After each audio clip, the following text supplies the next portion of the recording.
Okay. Hey, James. How are you? Welcome to the show. Hey, thank you for having me on. Oh, my pleasure. Nice to have you here. So, I see all your book covers back there, and on your bio it says that you're a self published author from Michigan. How many books do you have total? Is it the four that we see? It is the four that you see. These are all my published titles. I'm actually writing a fifth one as we speak. Are all of these books part of a series or are they standalones? That's a good question, actually. So the one here, Ice Rising, it was my debut novel. And Icebox here is the sequel. That is part of an ongoing series. The Ballad of Johnny Carlo appears as standalone right now, and Life Star Corners is a collection of short stories. The book I'm actually working on right now, Ice Rain, will be a sequel to Icebox. Okay, so the Ice series, is that pretty much it? So there'll be three Yes, books. Okay, two out and one in the works, yeah? yes, sir. Okay. Tell us about the series. Give us kind of a synopsis of the series. Well, to be honest, I didn't think it was actually going to be a series. I thought it was going to be a one-off, but as I was writing what would become Ice Rising, halfway through the book, I realized, ooh, I'm going to have to split this off into multiple books.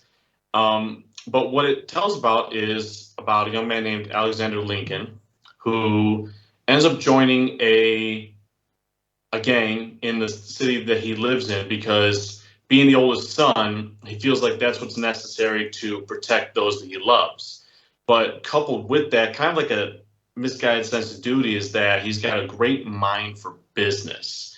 So, which he uses to further his criminal exploits. So it kind of has that sort of like Breaking Bad like tale where the protagonist, you can understand kind of where he's coming from in a way, but you don't necessarily condone his actions. And as he's bombarded with situation after situation, it makes him more ruthless as a person. So Ice Rising tells of Alexander Lincoln's initial rise to power, and the reason for the Ice title is because that's his name on his street name, Ice. Icebox takes us off the streets and puts us behind the walls of prison. At this point, Alex, now going by Ice, has gotten himself into a little bit of trouble and he has to do a little bit of time. But he comes to learn that, the rules of prison differ from the rules on the streets in a few ways. So he'll have to adapt to that new environment. Okay, is this sort of organized crime ish? I mean, is this sort of mafia type? That's a good question. With Alex's case, it's actually he joins a street gang. Um, The Ballad of Johnny Carlo is more of my mafia thriller story. So it says you've been writing for 5 years. What were you doing before you started writing? I'm actually still doing it now. So I've always been a fan of crime and true crime and whatnot, reading about it, learning about it. And initially, I wanted to be a police officer. So during college, I actually applied for the Department of Corrections, where I'm actually still working at now. And as a disclaimer, whatever I may say on this podcast, opinion wise is my own opinion. Whatever I say does not reflect the opinions of the department. I always have to throw out that disclaimer. But I started writing, a few years ago because my goal was to go to first shift because as I was doing my time at the job, I became a family man, became married, started having children, and I realized that I really didn't want to promote. So I was kind of plateauing with my job. And I started to look for other ways to kind of build myself up as a person, to expand more, learn more. And I've always been an avid reader, like I said. So I decided to start writing a book. And like I said, I thought it was going to be a one-off. I'm not a childhood prodigy. I haven't been writing ever since I could walk, except for school. And I do remember one time when I was a teenager, I did try to write a book, and I just kind of put it aside a few weeks later. So here I am 10 years later, and I decided, okay, I'm going to write a book, but this time I'm going to finish it. And so that book became Ice Rising. But during that time, like I said, I realized I was going to have to break it off into a series, and I had other ideas come to mind, like the Ballad of Johnny Carlo. So that's when I kind of realized that for me, I had finally found something I was naturally good at. I feel like it was the one part of me that I was missing, and I finally found it. So here I am, something that started off as just, just kind of a challenge, a little accomplishment I can make. And now it's turned into something I tend to make a full blown career at. You don't have to mention the facility, but is the place that you work, is it maximum security?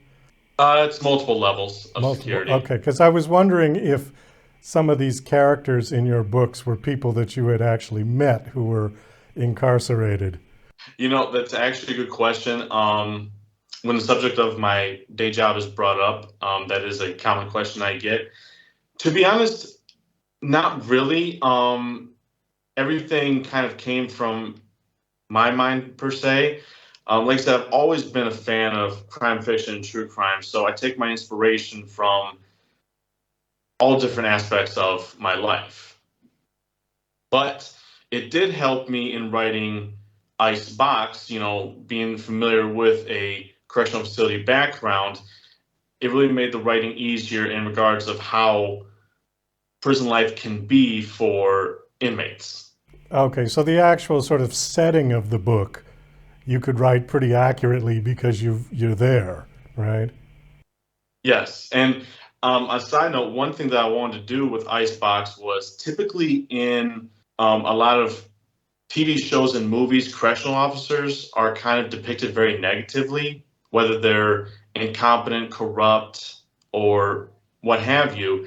So in this one, I wanted to make it as accurate as possible. So the staff in the prison are relatively neutral characters. This is taken from my character Ice's perspective as an inmate.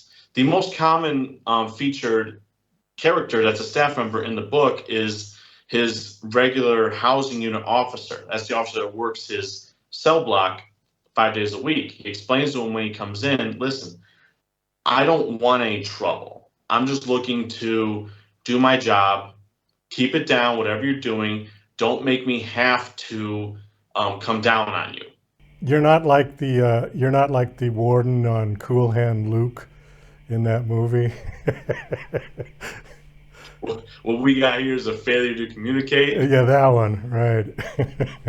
I love that movie. No, I'll leave it up to them to depict those kinds of characters. I'll let Stephen King write the Byron Hadleys of the of the correctional facility complexes. It is a great movie, but it's definitely Hollywood for sure.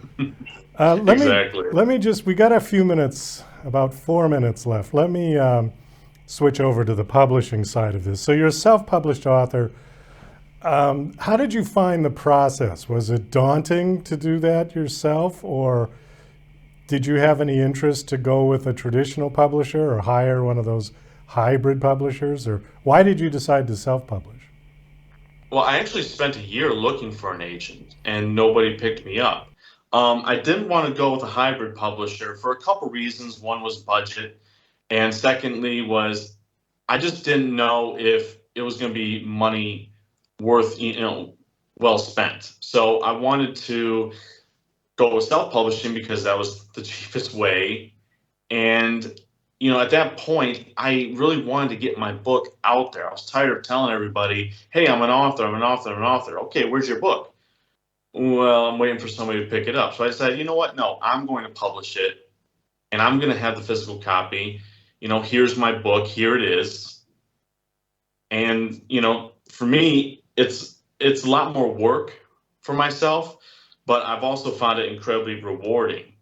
And it's been a lot of trial and error in regards to publishing my books, just kind of learning the system, but it's gotten better and better. And it's, just becoming natural at this point with 4 published books. Well, and you do have a lot of control. You have total control over everything when you self-publish. I'm a control freak, so yeah, that's definitely a benefit. That's the good side. Let me touch on Lifestar Corner. So you said that was a collection of short stories, Are the stories at Yeah. all related to the others in terms of the characters, or is it something completely different? Well, they're all in the same universe as each other. So all the events that happen in one story, they in the other story, it's it has happened. Well, Lifestar Corners was a challenge for me because I was used to writing um, full novels. With this one, I really had to cut the fat and keep it down to shorter 50, 60 page type stories. And it actually started off with a challenge a few years ago. Somebody was looking for short stories for their anthology series. I wrote a story. It was not accepted, which was fine, but it motivated me to write my own anthology series. And what was also different about it was the fact that all of my characters, they're all completely different. Different backgrounds, different stories. The only thing they have in common is that crime affects their life. But what else was different was typically I like to write about gangsters like Alex and Johnny Carlo. With this one, I actually incorporated some regular citizens, and it's got such a vast spectrum in regards to my protagonist. Like my first character, my first protagonist in story one, Shallow Seeds, he is a criminal. He spent 20 years on the street. He's trying to find his own little niche in crime, and it's just never really worked out for him. Then you jump to my second story, A Soldier's Widow, and this character is a complete, she's a civilian. She's an older woman, a grandmother, never harmed anybody in her life, no enemies, but yet crime does make its appearance in her life. And then the other characters are all just kind of somewhere more in the middle. We just got about a minute left, so I want to kind of wrap this up. So Lifestar Corners is the latest book. Is it out now? It is out. It's available on Amazon for paperback, Kindle, and Kindle Unlimited, as are all my other books. Okay, last question. Do you have a website you want to give out? I do have a website. That would be jamesmichelsbooks.com. On there, you'll have all of my books are on that website, as well as my personal email. If anybody would like to reach out to me, I'm more than welcome to engage. And then my email sign-up sheet, so you can get updated on whatever books I have coming out, deals, events, just a bunch of great content. Well, James, it was nice meeting you. Thank you for coming on the show. Best of luck with your writing. Thank you for having me on. It was a pleasure.